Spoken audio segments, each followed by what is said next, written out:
Welcome to the Talent Show. Going on, y'all? So good to see you. So glad you're here. Hope you enjoyed the intro because it's always the best intro. YouTube, thank you very much. But thank you guys for joining, man. If you're listening, please make sure you are subscribed on whatever listening platform you are listening on. So thank you guys for tuning in. If you're watching on YouTube, take a second, subscribe to the YouTube channel. It helps us keep moving forward and having more conversations within just this fifth season, but in the future as well. But first of all, thank you guys as well for your support throughout the first 10 episodes of season 5 so far. It's been so fun to be able to do this and learn about different people, have impact on the way that people speak, and most of all, just have a lot of meaningful and enjoyable conversations. So I hope you guys have enjoyed as much as I have. If you have are new to the channel, go check out the first 10 episodes of season 5. There's been a lot of informative information persuaded, but I've laughed a lot. I've learned about a lot of people that I knew and didn't know some things, but I've also changed the landscape of what I'm doing moving forward. So go check it out. I really appreciate it. And yeah, without me talking so much, man, let's introduce our guest for today's episode, Mr. Sammy Smith. Woo! Yo, what's going on? I appreciate you having me. No, man, I appreciate you for joining me and giving me some of your time, man. It's gonna be fun. I kind of just want to start right now. Just how are you doing, man? How's life treating you at this current moment in life, man? I'm doing good, man. Busy, always, but Yeah, life's good. Can't really complain, man. I'm healthy. I'm alive. Making a amen. little bread on the side, so Hmm. can't be mad about that. Yes, sir. Before we get to going too far, Sammy, just for people listening and watching, if you don't mind, just giving them a brief kind of introduction about yourself, just to kind of get people a little familiar with you. So just maybe where you're from, what you do right now in your life, and some things you've been able to accomplish in your lifetime to get you where you are today, man. Yeah, man. So my name is Sammy Smith. I'm originally from Chicago, Illinois, Mhm, but grew up mostly in Georgia, West Point, Georgia. It's about an hour southwest of Atlanta. mhm, Um, I went to school at the University of Georgia. Go Dogs! mhm. Uh, and yeah, majored in journalism, and now I'm a associate producer and writer at CBS Sports. I'm working mainly in features and original programming, which are like the 3 to 5 minute features that you see run during pregame shows, stuff like that. I've worked on a couple of sports documentaries. Mhm. Um, been nominated for an Emmy for some of the projects that I've worked on, and I'm also the writer for the NFL Today, like our pregame show. So, yeah, man, I just kind of been blessed to have kind of worked in this industry for a while. Was kind of born into it, and I'm pretty young in my career. I've only Yeah. been out of school since 2018, so really hasn't been that long. But I've spent all my time at CBS, and they treated me well, and I've learned a lot. And hopefully, you guys see a lot more coming soon. Yes, sir.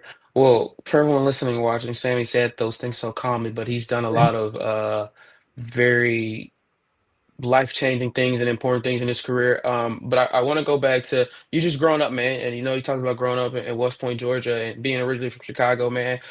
For you growing up, man, what was it like growing up in Georgia? What was that passion of being a Bulldogs fan growing up for you? Like, what was that like growing up for you, man? Yeah. So all my family's from Chicago. Hmm. Born there, like I said. My grandparents were there. My dad and his whole family were there. We moved when I was really young. I was around 4 years old. We moved down Yeah. to actually Valley, Alabama, which is right on the border of Georgia and Alabama. It's about 25 minutes away from Auburn.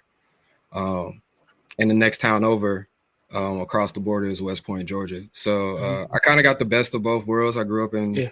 a small town in Alabama and in Georgia, but like we would take all the opportunities to go back home to Chicago. So it was always kind of drilled in my head that Chicago was home. Um, so long weekends, holidays, summers, I would spend in Chicago. If my mom couldn't be there the whole time, I would be at my grandparents' house or with my dad. So yeah, it was kind of a mix of both worlds, and I didn't really grow up a college football fan, which is crazy. So like I didn't really have a fandom. As a basketball was my first love. So Yeah. as a basketball fan, like I was a North Carolina Tar Heels guy. Of course, being from Chicago, Jordan being the guy, we all rooted for the Tar Hmm. Heels. But my granddad was also from Asheville, and we have Yeah. a distant cousin who is also a Tar Heels legend, Brad Doherty. Hmm. So we grew up big North Carolina Tar Heels fans, and yeah, so I played ball growing up, hooped, played football, ran a little track, and was always around sports. Always knew I wanted to be in sports, Yeah. and my dad self-published a magazine when I was a kid, and I had a column in it. So at 8, 9 years old, I was already writing Hmm.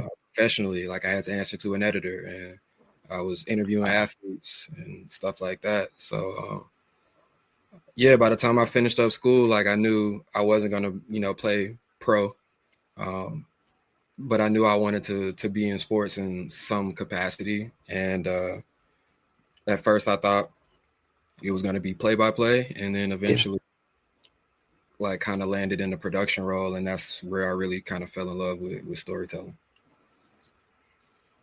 I'm gonna go a little unorthodox in this question because it really doesn't have anything to do with what you just said. But you got a Chicago tie and you got a Southern tie as well. I kind of want to know what does your music taste like? Who do you listen to? Like, what are some of your artists you listen to? Because I feel that's a great diversity to have being from Chicago and having some Southern installed into you as well. Yeah, my music tastes are all over the place, man. Hmm. Music is like a core part of who I am, and it's Yeah. a core part of the way I love to tell stories. So, like I said, it comes from all over the place. I love neo soul and Okay. R&B, and that's where I kind of get that influence from my mom. So D'Angelo Hmm. is one of my favorite artists. Hmm. Erica Badu, Jill Scott, Yeah. um, Floetry, Tony Tone, like all these, 90s early 2000s like R&B and soul artists. Um, my grandparents listened to a lot of old oldies R&B, some soul, some funk. So the Temptations, Hmm.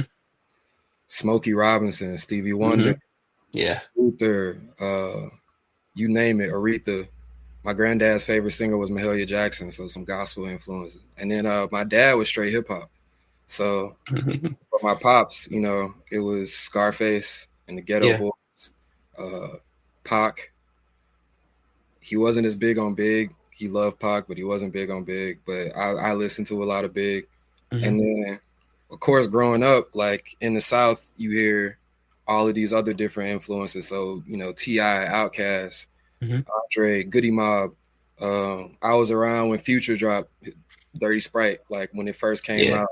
Thug, T.I. I remember when Thug dropped his first tape, Rich Kids, all those kind of artists that you kind of hear growing up. And then on the Chicago side, um, of course, you had drill. Drill was the movement that was coming Hmm. out when I was in high school. So you had Chief Keef and all the drill guys, but you also had this like really artistic movement coming out of Chicago too. Which I remember when Chance was dropping 10 Day, and Hmm. they were handing out flyers outside of the school. And my cousin called me and was like, "Yo, you got to go on that Piff and listen to this." So Chance, kids these days, Vic Mensa, um, Mick Jenkins, No Name, Hmm. Saba, Nico Segal, aka Donnie Trumpet, like Hmm. all those guys were big for me growing up. So to answer your question, man, my music taste is all over the place. I listen to jazz, a lot of jazz records right here, a lot of funk records. Um, I do it all, man. Like you can, music is a way to tell stories, and Yeah. I be remiss. I'd be doing myself a disservice as a storyteller if I didn't learn how to tell stories in all these different kinds of ways. Love that, man. Very, very, very valid answer. I love every person you said. Chicago is definitely home to some of my favorite ever. Uh, I love Chance too, so I love that you gave that shout out because Chance is probably one of the more underrated guys in my kind of just timeline. He just never been able to, in my opinion, get the credit he deserves because he's had some of the best albums ever, in my opinion. So I love that shout out you gave to Chance. And you talked about this earlier. I kind of want to go back though. Just family's really big for me, and just how vital they've been in my life and important they've been in pushing me to the man that I am today. Uh, what have your parents and your grandparents and your family in general meant to you and help? And what have they meant in helping you become the man that you are today? Everything, man, everything. Through good times and bad, they're always there. Um, my my mom's a pediatrician. Mhm. So when I was a kid, she was working a lot. And me and my brother would always kind of, sometimes we'd be by ourselves at the house, and he kind of took care of me during those moments. My older brother, and so he means a lot to me. My mom means a lot to me. She's always there. My dad and I we've had our ups and downs, but like when push comes to shove, he's always there, and he's kind of taught me a lot. He's the one who introduced me to this world of sports media and media as a whole, and I can't thank him enough for that. And then my grandparents, man, my grandmother still to this day calls me all the time, um, or is always worried about me. Sometimes it's just a text like, "I love you and I'm praying for you." God forbid she sees something on the news like about something that happened in New York, and now I'm getting blown up. But no, she is a ride or die, and I can't express like how much influence she's had on me in terms of just like Yeah. getting my education more so Mhm. than anything, like keeping me honest, and supporting me through that. And then my grandfather was everything, man. He was the man of in my life. He taught me how to be a man, and it wasn't necessarily something that was spoken. He never really said much, Yeah. but he always showed it, and he showed up despite anything that was going on. Like all the way up until he got sick and he passed a couple years ago, he was there like for everyone. And if you asked him like, how can you do all of this and do all these things, and he would just tell you, man, I love my family. And Yeah. he lived his life that way. So my grandfather was probably the biggest influence on me. Um, so as you can see, like family is everything to me. And I consider my friends family too. That's the family we Yeah. choose. So my friends have always kind of, my close friends, the ones who are in my circle, have always been there. And I love the fact that they are honest with me. Mhm. They're not yes men. They will tell me when I'm wrong. They'll check me, and that's why they are exactly like the family that I choose, because Yeah. I appreciate the honesty, and they've all been really instrumental in becoming who I am today, and me continually growing, because that's really what it's about, is just growth. Yeah. You mentioned earlier just how young you were starting in terms of writing and doing interviews, et cetera, et cetera. Colonize, how did that benefit you in terms of when you got to college or even post college? How was being able to do and have experience and at a young age able to maybe make you feel more comfortable in the workforce or maybe have you have more advanced skills in the college or in the workforce when you were there because you had so much experience being doing what you do at a young age? I think more so than anything, it just kind of gave me confidence, Yeah. confidence that I could do this at an elite level. Because I'm not gonna front and say just because I had some experience when I was younger that I was one of the more talented people Mhm. that I went to school with. I wasn't. My resume wasn't the most impressive. Um, shit, I would even tell you that like I probably didn't work as hard as some other people did.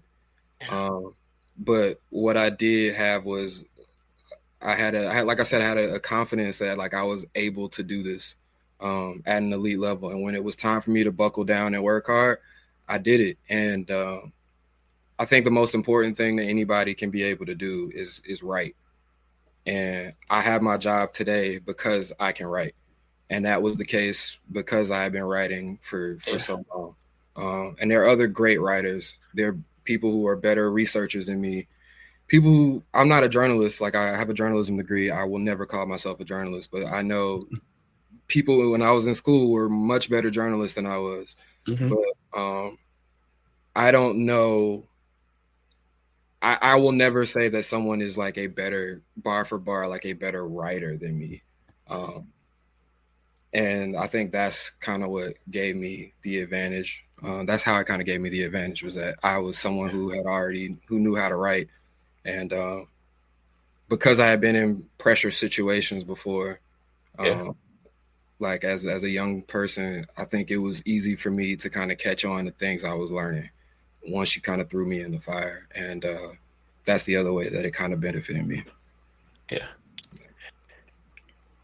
You may not have an answer to this, and that's okay if you don't, but have there been any like writers that I won't say you just kind of looked up to, but writers that maybe you enjoy reading their work or you enjoy the stories that they've been able to write and produce? Have there been any writers or even, maybe journalists at all that have maybe implemented your love in terms of reading and loving and watching what they do in terms of their work? Yeah, it's been a few. I'm a big fan of Seth Wickersham over at ESPN. Hmm. Uh, just the way that he crafts features is incredible. Yeah. Um, in terms of like authors, um, big fan of Baldwin, James Hmm. Baldwin. Loved his work. Uh, and then a lot of my influences, like as a writer, kind of comes from other forms of media. So I read a lot of like screenplays and scripts. Um, I love reading like Richard Linklater's scripts, the ones that he's written. Spike Lee, read a few of his scripts. Probably one of the best written scripts I've read was Barry Jenkins' Moonlight. I have it up here on my bookshelf. And then musicians too. Hmm. Shout out Kendrick. The way Kendrick crafts stories in his verses has been like a big influence on the way that I also may write something, especially Yeah. when it comes to bringing something full circle.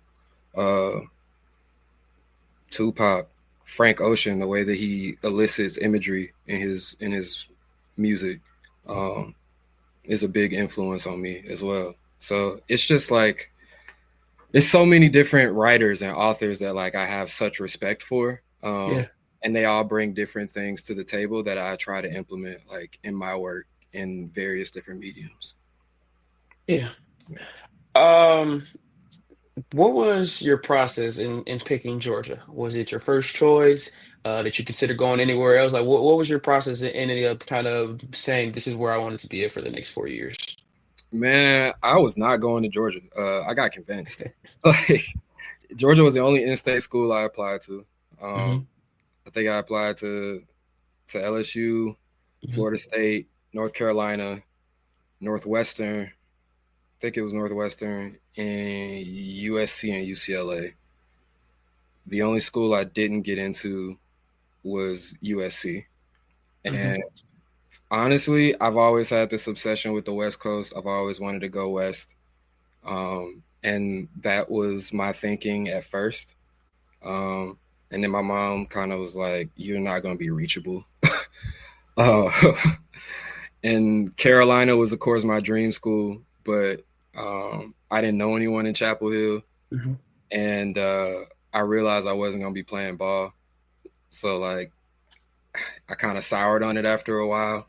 Yeah. Florida State was really big consideration because my brother went to he was at FAMU, so like I had Mhm. spent a lot of time in Tallahassee, and I Yeah. could have been around family. And then my boy Kennington, shout out to Kennington Lloyd Smith III, for those who don't know, an amazing writer and journalist. Um, but my boy Kenny was just finished up his freshman year at Georgia, and we had actually Mhm. gone to a camp together. That's how we met. We went to sports broadcasting camp in Atlanta, and he came back after his freshman year. I was working there, and Kenny was like, he was like, "You need to go to Georgia," and I was like, "What do you mean I need to go to Georgia?" Like I'm. He was like, "No, bro. Like Georgia's the place for you." Like he was like, "We have this sports media program that's just starting. Like we're starting this website, like UGA Elite, and like we want you to be a part of like all of this, like a big part of all of this." And um, he just sold me on it, and he's the reason why I applied. And then ultimately, when it was time to make a decision, Georgia gave me money. Like I was on full Mhm. scholarship. At least tuition was paid for. But I hooked up with Kenny again, and he really sold me on it again. So uh, that's why I chose. That's why I chose Georgia. Mhm. It wasn't because of some love for the school or some fandom that Yeah. it was a great school. The journalism program was top notch. They were just starting a sports media program, and they had I had a friend who was looking out for me, basically. Yeah. So, that's why I went. That's how I ended up there, and it was one of the best decisions I ever made. Yeah. But just building on top of that, man. Being in college, I always say it's been some of the going on my 4 through 3 best years of my life, but it's also been some of the most challenging and life learning 3 years of my life. So just for you, man, what was your 4 years at Georgia like? What was that experience like in Athens? What were some of maybe the things that you took from your time in college that maybe you kind of were able to implement in your life to make you who you are today and keep you better? Just what was your time and experience and learning opportunities like at Georgia? Man, it was crazy, man. I loved my time at Georgia. My 4 years at Athens were great. Um, I learned how to work and how to balance all these different types of things. Because like at one point, I was the only freshman like of my friends who were freshmen who had a job. So like I Mhm. was working and I was doing extracurriculars. And then my sophomore year, I had like 3 or 4 jobs, and I was still working. Uh, and I think I got a lot of opportunity to do stuff in the classroom because of how new the sports media program was. Yeah. And so, there was opportunities for me to cover beats. I did the Georgia basketball beat for, uh, I think it was for a semester. Um, I got opportunities to do play-by-play, to do color, to produce high school games. That was part of our curriculum. I worked in recruiting for a while. For the football team, and that was cool. And I think more so than anything, my time at Georgia taught me to like not wait for anybody else, like not wait for anyone's permission to create Yeah. opportunities for myself.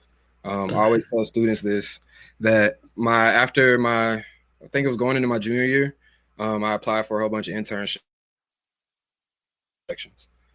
and no one would give me anything.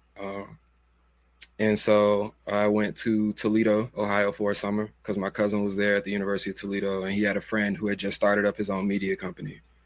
And he kind of called me an intern and let me tag along. And we had contracts with different, underground hip hop artists in Toledo, the University of Toledo, and I kind of learned my way around production um, that summer. And when I got back to Georgia, like it was again creating opportunities for ourselves. Like we didn't write for the Red and Black, which is the newspaper, because there was a lot of politics involved there. So we created our own, created UGA Elite, um, and I wrote for that, and then was the executive producer of that. We didn't do Georgia radio because again it was a lot of politics. You have to kind of wait Mhm. your turn to do stuff. So we created our own online radio station called the Ox, and I produced it. Uh, Produced our show.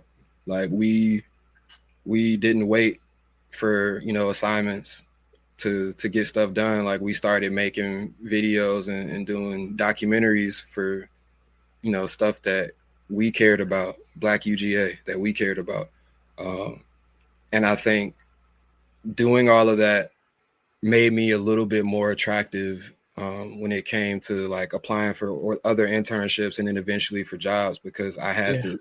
I had these things on my resume that were kind of out Mhm. of the ordinary. Everybody else is coming out and they've written for the Red and Black for years, and they've did News Source and like had which is like the news show at UGA, which actually airs on TV, and they did that, and that was that stuff is great experience. You can't replace that kind of experience. But we were so out of the norm and we were so used to just kind of doing things ourselves that like we were Yeah. creating our own opportunities, and it looked good at the end of the day because like I was doing things without anybody having to tell me to do them. Um, I want to ask you because you talked about what all you did in college and you even still do to this day in your career a lot. I want to just kind of ask because I also do a lot of this. Some people ask me how do I stay balanced? How do I stay like level-minded, level-headed? I always just say I don't know. I just do what I love, so it doesn't really feel like work. So I kind of want to ask you, with all that you do, because like I said, I do so much. I don't know how to sit down, and some people ask me how do I kind of just stay, I guess, calm. So I kind of want to ask you, how do you stay balanced in your life in terms of doing all that you do, but also just balancing your mental and making sure you're also taking care of and you're loving yourself as well in that same manner. I mean, I would say this, it took a while. It took a Hmm. while to get myself even to this space, and it was a lot of trial and error. There were definitely times where I burned myself out because I was working so much and I couldn't find time for myself. Yeah. And I think the big thing is that like I went to therapy and started doing therapy. Um, been in therapy for a while now, a few years, and that's really helped. And then there were times where I tried to find work-life balance, which Yeah. in our careers doesn't really exist all that much. But like I said, it was trial and error. So there were times when I tried to find that balance and quickly realized that like it wasn't gonna happen for me. Yeah. And now, I kind of know when I can take my foot off the gas and breathe a little bit and when I can't. Um, I think the thing that kind of was the wake up call for me was when I was suffering like severe burnout and I was trying to keep going. And Yeah. you can't drive a car that don't have gas in it, you know? And I kind of forced me to take a step back and to find, ways to kind of cope with just the stress of it all. Because of like when you leave school, like it's real life now. Now you got real responsibilities. You got bills. You got people who you're relying on, or people who didn't rely on you. Um, it gets real, and I struggle with that initially. I think every young professional kind of does at some point until you kind of are forced to take a look at yourself and start to realize that you have to take care of you first and foremost. So the truth is like I'm still figuring it out. No one really has it. Uh, no one really has it all together.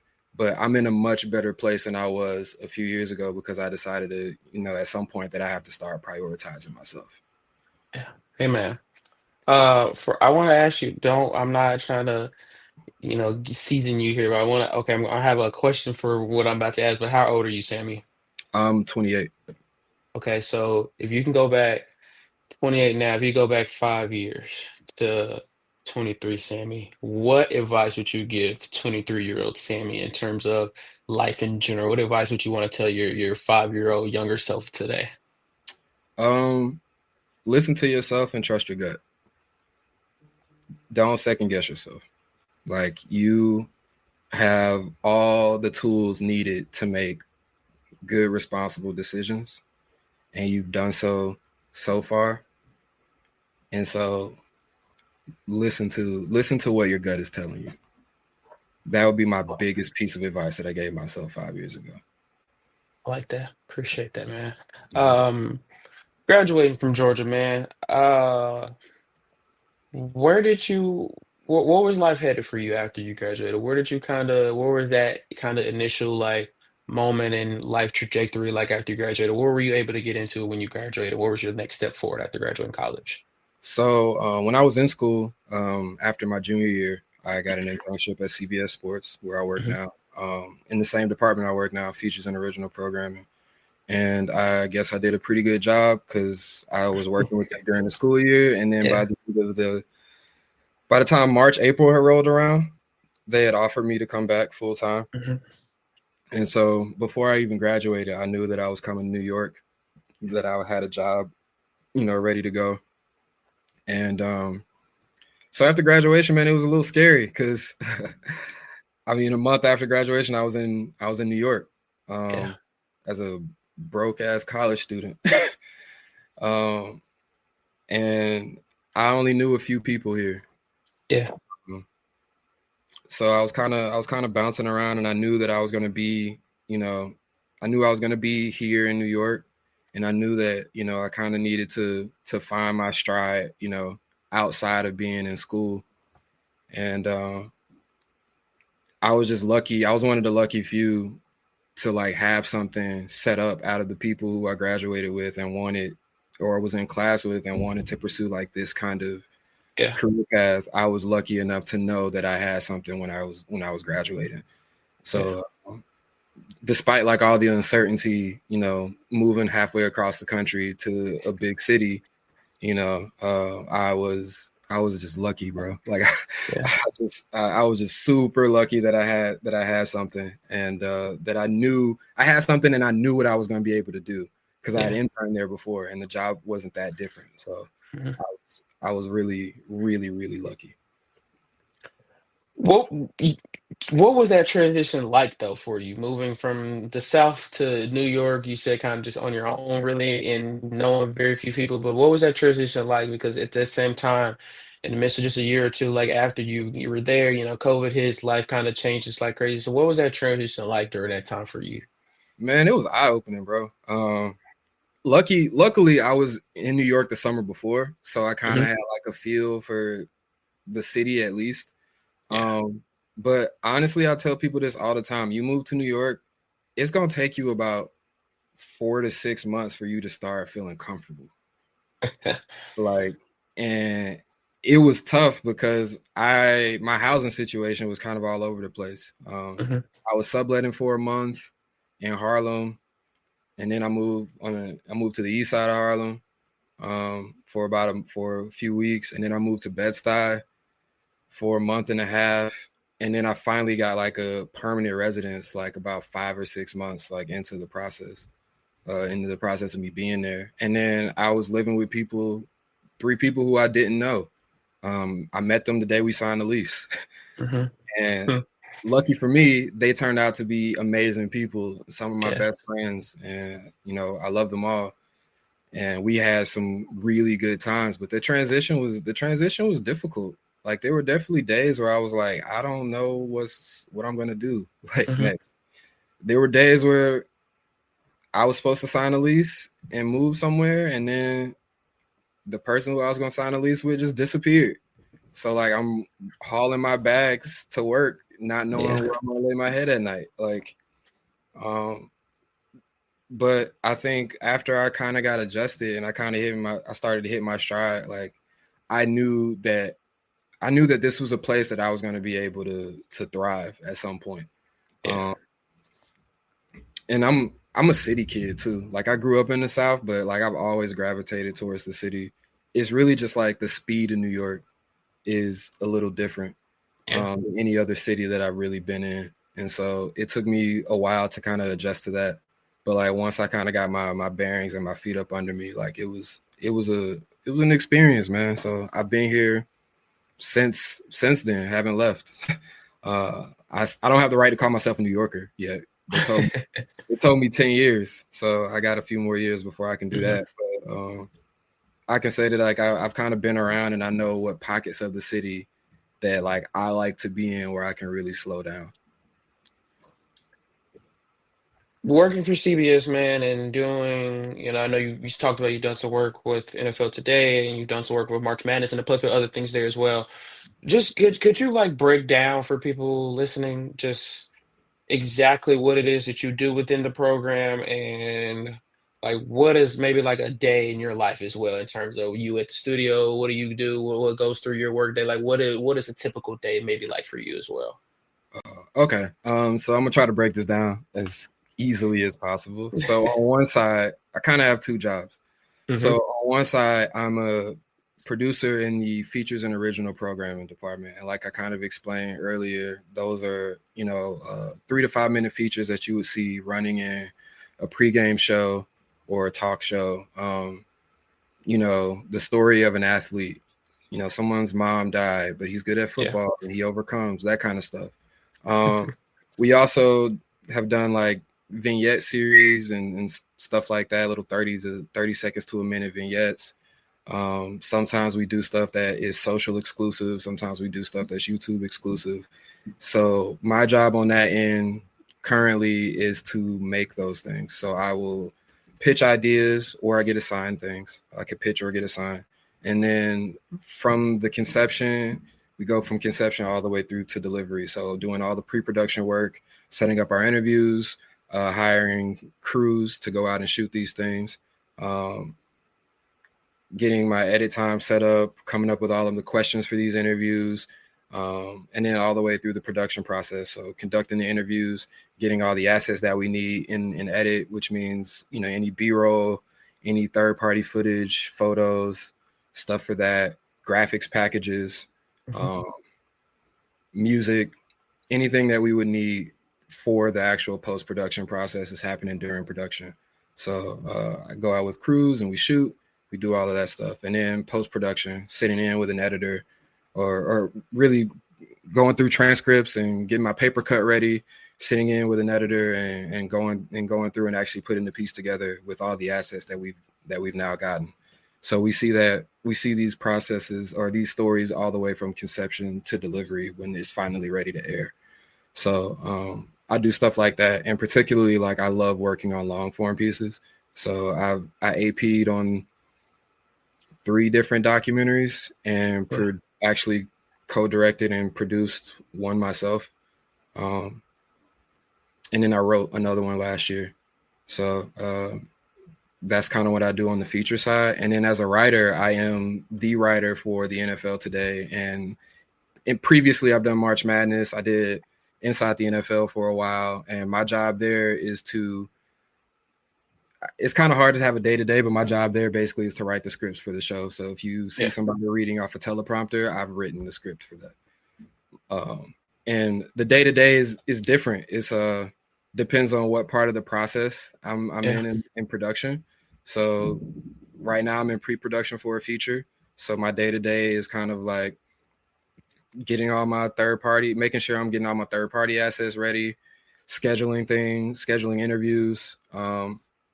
It's a lot of like just computer work right now. And Yeah. then once everything gets scheduled, my day to day will be going out to these shoots, sitting down and interviewing these people, getting the footage back, going tearing through transcripts, and starting to put together my paper cut for post production. That'll be my day to day. And then during post, it would be, sitting in with the editor, or whether that be on Zoom or in person, we'd be sitting in and actually putting together the piece from the paper cut.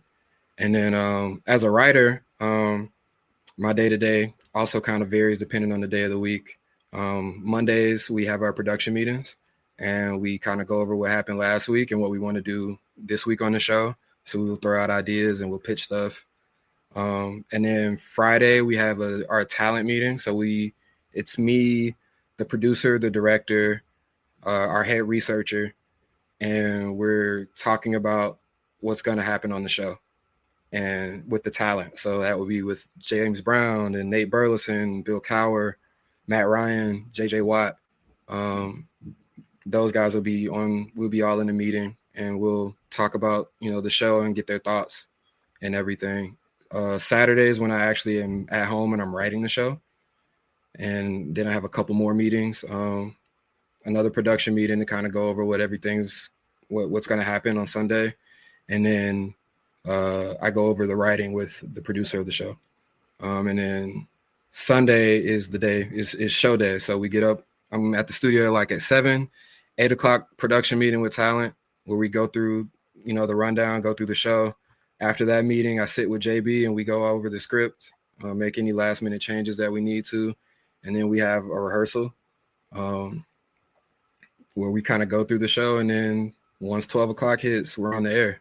So, Yeah. and then I'm there all day through halftime and post game and whatever else what other responsibilities we kind of have. And then, once a year, whether it's AFC Championship, which we have every year, we travel. So I've been to Kansas City quite a few times in the last couple Mhm. of years. And then every 3 years, now every 4 years, we have the Super Bowl. So Yeah. I've done a couple of Super Bowls too, where I've been in Vegas and Tampa and Atlanta. So yeah. That's all inspiring, man. Uh, Whether you realize that or not, I'm gonna give you your flowers on that because it I don't care what anyone says, representation is very important. And for me, it's very important for to be able to sit and hear you as a black man be able to do these things at such a young age and experience these things and work in these environments with these people is so incredible. So I want to give you your flowers on that, man, because that's incredible that you're able to do these things and that's such a blessing. Um, and I Appreciate want it. to ask you, of course, man, of course, and I want to ask you, kind of going off that as well. Um, Storytelling is an art, and you've talked just about art and different manners for you. What have been some of maybe your favorite stories or your favorite story that you've been able to write, produce, work on in terms of a documentary over the years that maybe you would want to stand out in terms of others, maybe that you worked on over the years? Um, I'm not gonna lie, man. It would have to be the doc that I did, and it was a labor of love. It was a hellacious production process, but the doc is called "Lock In: A Light Feet Story," and it's amazing that this thing even aired on CBS Sports. Because it's Light Feet is a New York City hip hop style of dance that came up around the early 2000s. I don't know if how old are you? 20. 20. Damn. So you might not remember this, but you know the song Chicken Noodle Soup? I do. Uh-huh. Yeah. So Chicken Noodle Soup is one of the 5 foundational dances of Light Feet. So like Okay. Light Feet was really big in the early 2000s when it first started. But there's a whole community, a whole movement here in New York. Um, and I was able to kind of get behind the scenes of that and tell the story of this community right here in our backyard. And it was one of the toughest things I ever did, but it was also the best story I've ever told. Because a lot of people got taken care of like along the way, like people who hadn't talked to each other in years were coming together at the end of this. Um, Felt like we really left like a mark, like a foundation. When I walked away from the project, and now I have relationships with a lot of these people in this movement that kind of transcend my job. Um, there were people who the guy who is the created the term light feet. Some people refer to him as the founder, AG, aka the voice of Harlem. Um, wasn't really around the movement when we first started, and by the time I was done with this documentary, I helped put together the very first Light Feet Awards. Yeah. And AG got Wow. his flowers in front of 3, 4 generations of dancers, some of whom he Yeah. hadn't seen in years. Um, People who weren't outside, who had retired, you know, were back by the time we were done. Um, I remember watching it when it aired, and we were watching the doc, and this guy, one of the guys, called his daughter and was like, "Look, your daddy's on TV." Like that kind of stuff, like really hit me. Like that's the stuff that I find to be really impactful. Is like Yeah. these, not necessarily the stories about like well-known athletes, like that stuff is cool, but like these stories right in your backyard about regular people in your communities are the ones that I find to be like most impactful for me. Yeah. I love that, man. You may or may not have an answer to this question. That's okay if you don't, but do you have an end goal in terms of your career and maybe a place or location or even maybe just a documentary that you always want to create or work on? Do you have an end goal in terms of what you want to do with your career, where you want to be at maybe one day? Yeah, I think at some point, I probably some point down the line, and I don't know when that's going to be, but I may not be in sports. I want to try my hand in writing and screenwriting and directing like feature Yeah. films. Um, and I think I'm learning, what the process is by doing this job. It's like the perfect mix between my background in journalism and what I want to do in terms of doing, more narrative features. Mhm. So, yeah, I think that's where I would love to end up. And I'm not one who says I need to be Hollywood. I don't want to be the next Coogler, like or Spike. Like I think Mhm.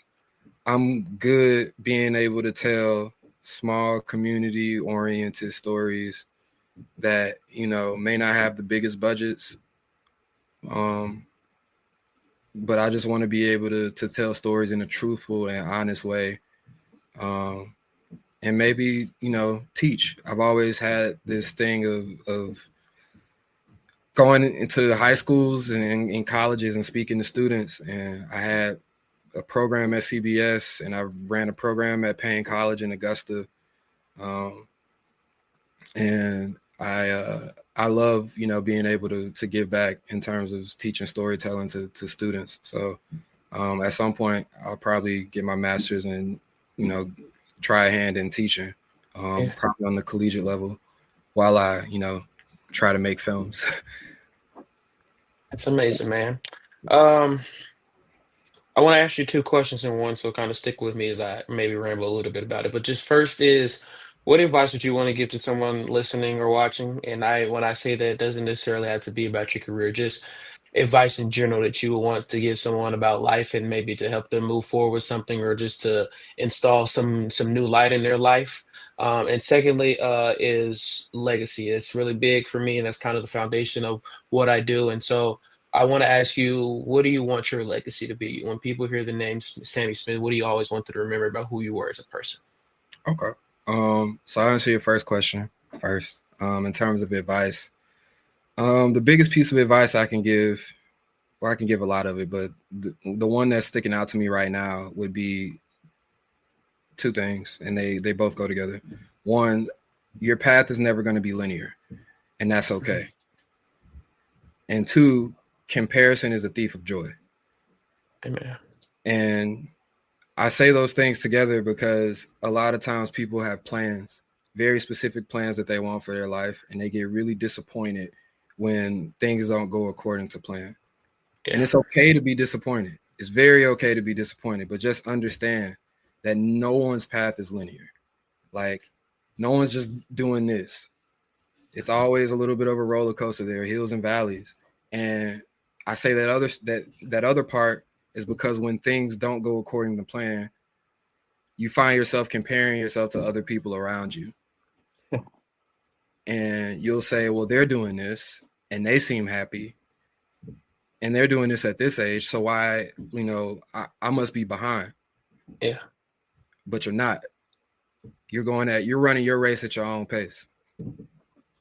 And they're running their race at your own pace.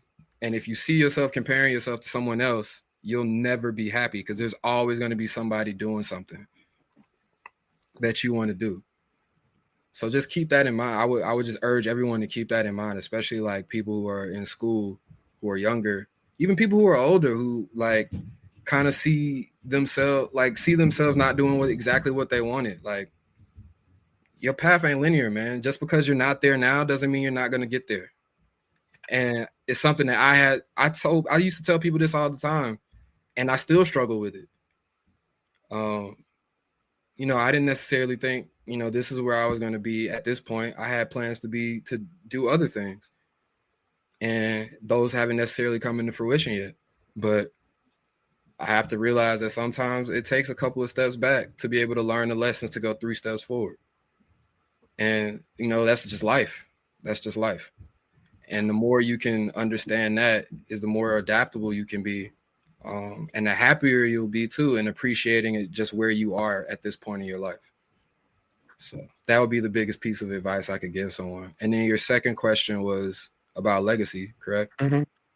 And you asked Yeah. me what would What would you want your legacy to be?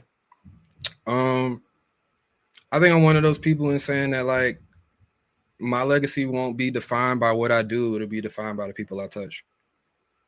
And the community that I touch more so than anything. I'm not one to give myself credit for things.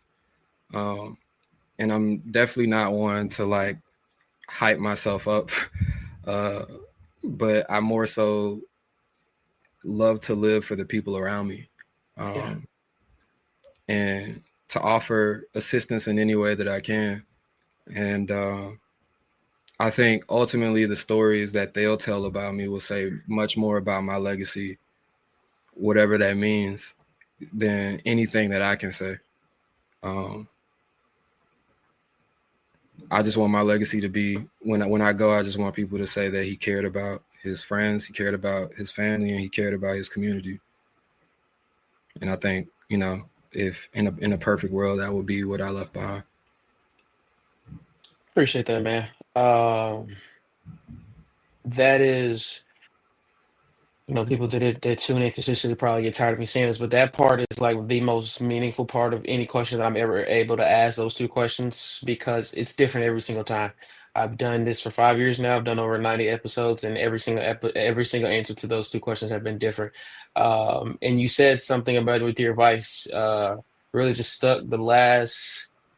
which is crazy. Time flies. 11 months have been unlinear for me, and in those unlinear times, I started comparing my life to others a lot.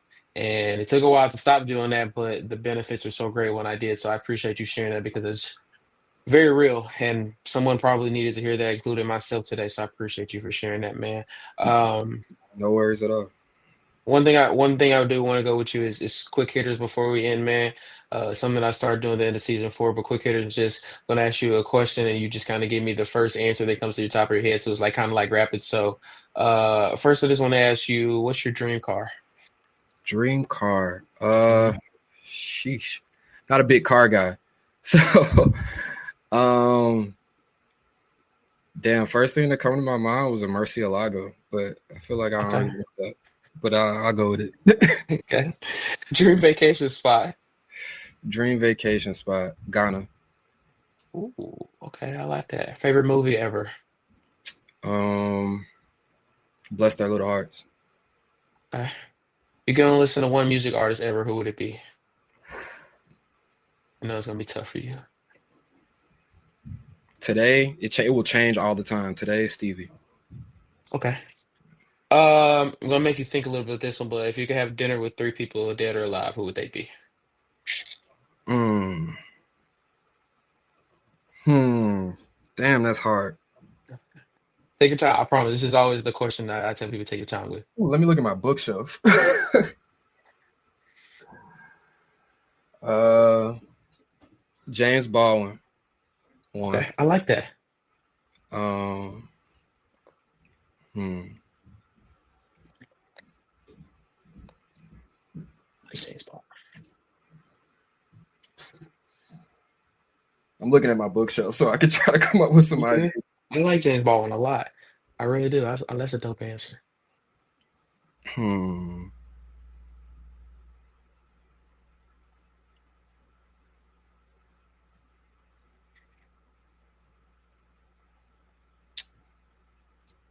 Kwame Ture or Stokely Carmichael, as some might know him Okay. as. And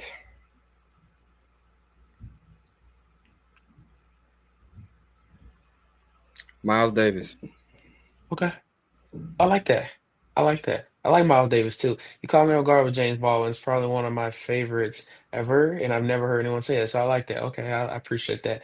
Uh, Last question is, I don't know why my AirPods keep falling out. If you would want to see one person join me on the show for an episode, who would you want to see join me? And the kicker is, you have to help me get that person on the show. I have to help you get that person on the show. Mm. Trying to think what favors I could call in. Honestly, man, I'm gonna say my boy, Kennington Lloyd Smith III. That's Let's my do it. guy, man. He's a wealth of knowledge. He's funny, Hmm. personable. Um, in terms of just pure journalism, man, that dude is incredible. Like I wouldn't be where I am without Kenny. So Yeah. I feel like you got to get Kenny on the show Let's do it. You heard it here first, Kenny. Let's do it. I'll see you soon, man. Let's do it. for sure. Absolutely. Sammy, man, thank you so much for giving me some of your time today, man, and talking with me and chatting with me. Um, I learned a heck of a lot, but this is also pretty fun. So thank you. And whether you realize it or not, you're inspiring people, and just keep on doing that and keep on having a passion for storytelling and having a passion for doing things in the correct manner. So appreciate you so much, man. And we wish the best on everything you do in your career, man. No worries, man. I appreciate you having me again, man. It's always great to talk to people about the career path, and Mhm. I look forward to seeing like what you're gonna be doing in the future. Because like you've done Appreciate how it. many episodes? 90 episodes of this already? This will be episode 92. Uh-huh. Yeah. Closing up 92. on that 100 episode range. You 20 years old and you about to head into your senior year of college. So man, like you got a wealth of things already going on for you. So I'm looking forward to seeing, what the future holds for you. Appreciate it, man. Thank you so much. Again, if you're new here and you've not subscribed, please subscribe to the YouTube channel. It helps us continue moving forward. It helps us continue having conversations like this. But again, I hope you enjoyed this. I hope you learned something from Sammy, and I hope that whatever you did learn, you were able to take it from knowledge and use it in your life. So thank you guys so much for tuning in. first of all, and most of all, God bless.